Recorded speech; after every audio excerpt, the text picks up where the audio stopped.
balitang ito, magsasalita ako tungkol sa kasaysayan ng Pilipinas.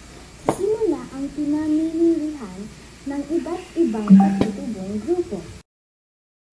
Ang kapuluan ay nakaranas ng pre-kolonyal na pakikipagkalakalan sa mga karatig na bansa sa Asya na sinundan ng kolonisasyon ng mga Espanyol na tumagal ng mahigit 3 siglo.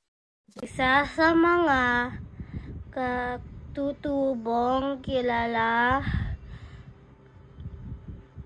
bilang unang nanirahan sa ating bansa ay mga Aytas at Maranao. Ang mga Ayta ay may kutis tsokolate, maliit at kulot ng buhok.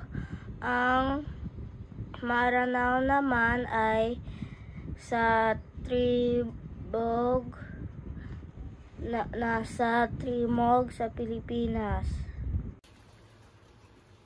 Ang pananakop ng mga Espanyol sa Pilipinas ay nagsimula noong 1565 nang dumating si Miguel Lopez de Legazpi at sinakop ang mga isla para sa Espanya.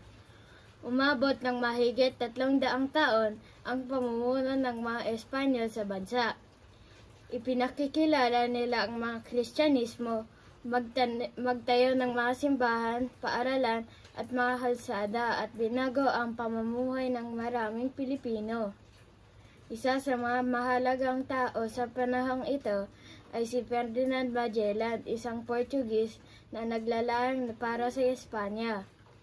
Siya ang unang dayuhan na dumating sa Pilipinas noong 1521, ngunit namatay siya sa labanan ng mga Mactan.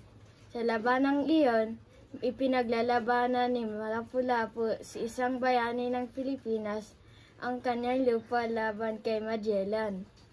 Maraming pagbabago dala ng pangangakop ng Espanya.